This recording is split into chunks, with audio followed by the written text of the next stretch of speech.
quel plaisir encore de vous rencontrer dans cet deuxième épisode de ma première saison dans Queen Concept.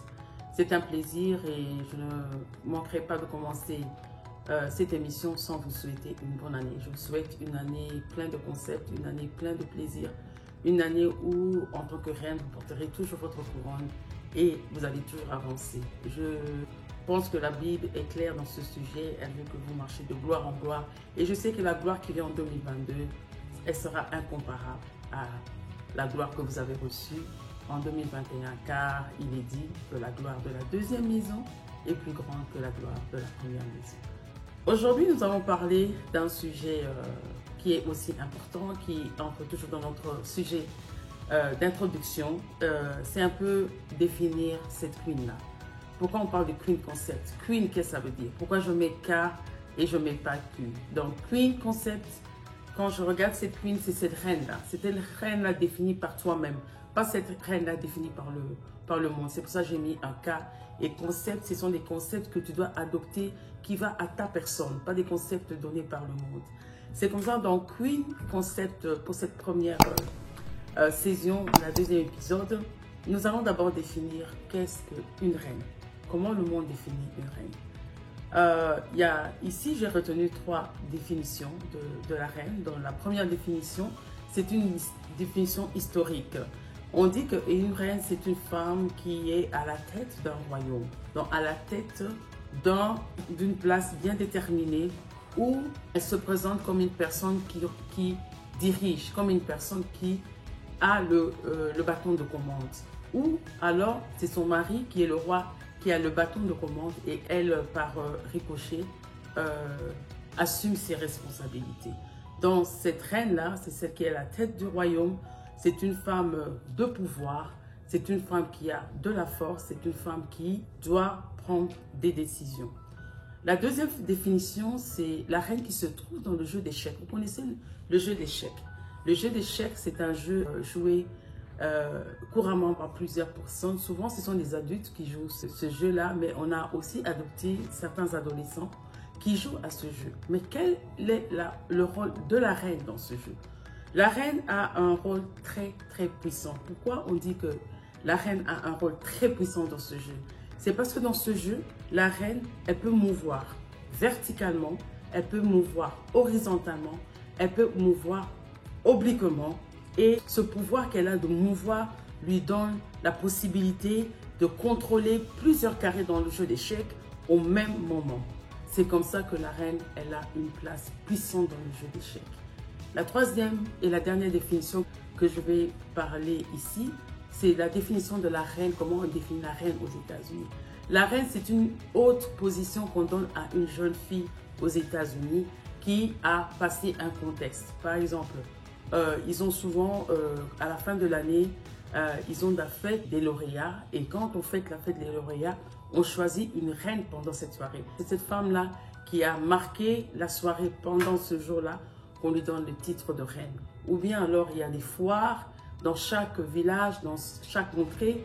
Et dans ces foires, dans ces villages, il y a toujours la reine qui représente ce village, qui va faire la propagande des produits, qui va faire la propagande de ce village-là et elle sera couronnée. Voilà mes 3 définitions de la reine que je réserve ce soir. Donc c'est cette identité qu'on donne à cette femme de haut rang, haut placé. Et cette identité, elle est vraiment, elle est permanente, elle est fondamentale et qui fait son individualité en fait et qui fait sa singularité. Donc quand on voit cette personne, elle n'est pas comparable à une autre personne. Je vous invite à comprendre que vous ne devez pas ressembler à n'importe quelle personne et vous devez toujours être la meilleure personne de vous-même. Que 2022 vous amène encore une nouvelle version de vous-même, qu'on vous reconnaisse encore plus. Ne vous comparez pas à quelqu'un d'autre. C'est ces ensembles de données, des faits, des droits qui permettent aussi d'individualiser cette personne, permettra aussi à d'autres personnes de la définir, de la connaître, de la catégoriser et de savoir si cette personne, on peut l'approcher ou ne pas l'approcher par rapport aux besoins qu'on a dans le monde. Il peut y avoir beaucoup de queens, il peut y avoir beaucoup de reines, mais chaque reine, vous devez savoir, a sa particularité. Et toi-même, tu devrais définir quel est ton royaume, quelle est la couronne que tu veux porter, comment vraiment veux-tu te définir toi-même pour gagner dans ce monde. Et c'est comme ça qu'on passe maintenant dans notre concept. Et aujourd'hui, nous allons parler de 3 concepts qu'une reine devrait vraiment avoir. La première des choses, nous savons qu'une reine, elle porte une couronne. Pourquoi une couronne? La couronne, c'est un cercle de métal que l'on met sur la tête. C'est ce signe d'autorité. Donc, sans cette couronne, il est difficile dans ce royaume, dans cette place, qu'on dise que cette personne a de l'autorité. C'est pour ça que je t'invite en tant que femme, en tant que jeune fille, de toujours porter ta couronne. Que ta couronne soit haute sur ta tête. Que ta couronne ne descende jamais à n'importe quelle circonstance. Le monde peut avoir beaucoup de choses négatives. Tu dois te battre. En tant que femme, tu te bats déjà énormément. Tu te bats dans le domaine de genre. Tu dois chaque fois prouver que tu es une femme. Alors sans cette couronne, il sera difficile. Tu dois toujours porter cette couronne. La couronne, c'est cette force, cette mentalité que tu as qui va te pousser à toujours avancer. Porte toujours ta couronne. C'est un signe d'autorité. C'est un signe de dignité. La dignité de ta personne. En tant que reine, tu dois toujours garder la tête haute. Parce que quand tu as la tête haute, cette reine, elle ne tombera jamais. Parce que quand tu baisses ta tête, cette couronne, elle tombe. Mais quand tu as toujours ta tête haute, cette couronne reste. Alors je t'invite en 2022 de toujours avoir ta tête haute à n'importe quelle circonstance. Que personne ne fasse descendre ta tête dans la honte, dans le désarroi, dans la dépression, dans le mensonge. Garde toujours ta tête haute. C'est un très bon concept pour toi. Il faut savoir qu'on va toujours nous rabaisser dans la vie. Mais qu'est-ce que nous devons faire? On nous rabaisse au travail, on nous rabaisse dans nos foyers, on nous rabaisse chez les amis, on nous rabaisse dans le milieu social. Mais toi, garde toujours ta couronne. Garde toujours ta couronne sur la tête. Et je te la dis. Le deuxième concept, c'est cette femme-là, cette reine de la femme africaine que nous sommes, le sang chaud que nous avons. Cette reine-là, la concept, c'est une femme qui est battante, qui est farouche, qui est intrépide, qui est courageuse. C'est cette femme qui se lève chaque matin. C'est cette femme qui est toujours là à donner du pouvoir aux autres. C'est cette femme-là qui avance quand les autres reculent. C'est cette femme-là qui ne voit pas le mal, qui ne voit pas la pauvreté, mais qui se lève, qui travaille. C'est cette femme-là. C'est ce concept que j'aimerais que tu aies. Que tu sois une femme intrépide, une femme courageuse, une femme forte. C'est ça le sang africain. C'est ça le concept que je vais te donner, de toujours porter ton sang africain, quel que soit l'endroit où tu te trouves. Aie ce sang chaud, aie ce sang qui te définit, ce sang qui ne peut jamais te rabaisser. C'est ce sang qui a commencé l'humanité et ce sang qui va terminer l'humanité. Garde ce sang fort, quel que soit le racisme, quel que soit le sexisme, quels que soient les problèmes que tu rencontres dans la vie. Garde ce sang chaud qui montre la femme africaine. Ne sois pas cette femme faible qui n'arrive pas à travailler. Sois cette femme forte qui peut travailler, qui peut combattre avec la vie, qui peut avancer et qui soit un exemple pour des milliers derrière toi.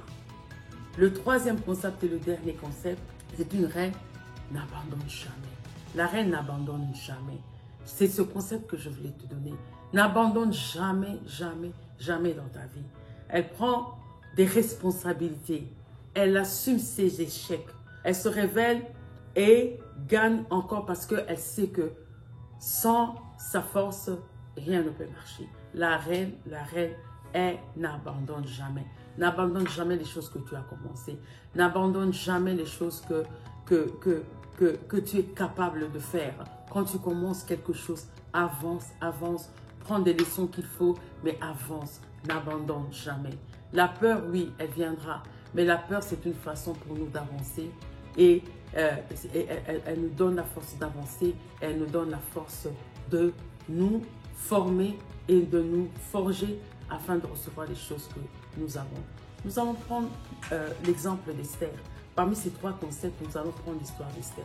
Quand vous voyez Esther dans la Bible, cette femme-là, à un certain moment, elle devait porter la couronne. Elle a porté sa couronne, elle est entrée dans le royaume. Et quand elle a vu le roi, tout allait bien. Et après, rien ne marchait plus. Rien ne marchait plus. Ma Bible ne me dit pas qu'elle n'avait pas enlevé sa robe royale ou bien sa couronne. Mais ma Bible me dit que le jour qu'elle devait rencontrer le roi, elle était obligée de porter sa robe. Ça veut dire qu'à un certain moment, elle avait la peur, elle avait le doute. Elle a dû enlever son habit royal. Elle a dû enlever sa couronne royale. Mais quand elle avait eu une décision, quand elle a eu la décision d'avancer, elle était obligée de porter son habit royal. Elle était obligée de porter sa couronne royale. Et quand elle est entrée chez le roi lui a dit, lui a donné le sceptre, lui a donné donc un autre pouvoir, lui a donné le pouvoir. C'est pour dire quoi? Qu'à chaque fois que tu as ta couronne sur la tête, qu'à chaque fois que tu as ton habit royal, le pouvoir te sera donné. Et elle a eu la grâce devant le roi. Et le roi lui a dit, tu peux me demander tout ce que tu veux. Même la moitié du royaume, je te le donnerai. La conclusion, c'est quoi? Garde toujours ces concepts d'une femme courageuse, d'une femme qui garde toujours sa tête haute et d'une femme qui n'abandonne jamais.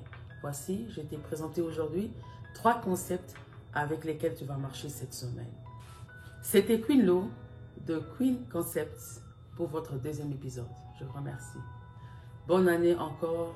Que le Seigneur vous bénisse. Que cette année soit prospère et que vous soyez toujours des femmes courageuses, des femmes qui n'abandonnent pas et des femmes qui gardent toujours la tête haute pour 2022. Je vous aime. Merci.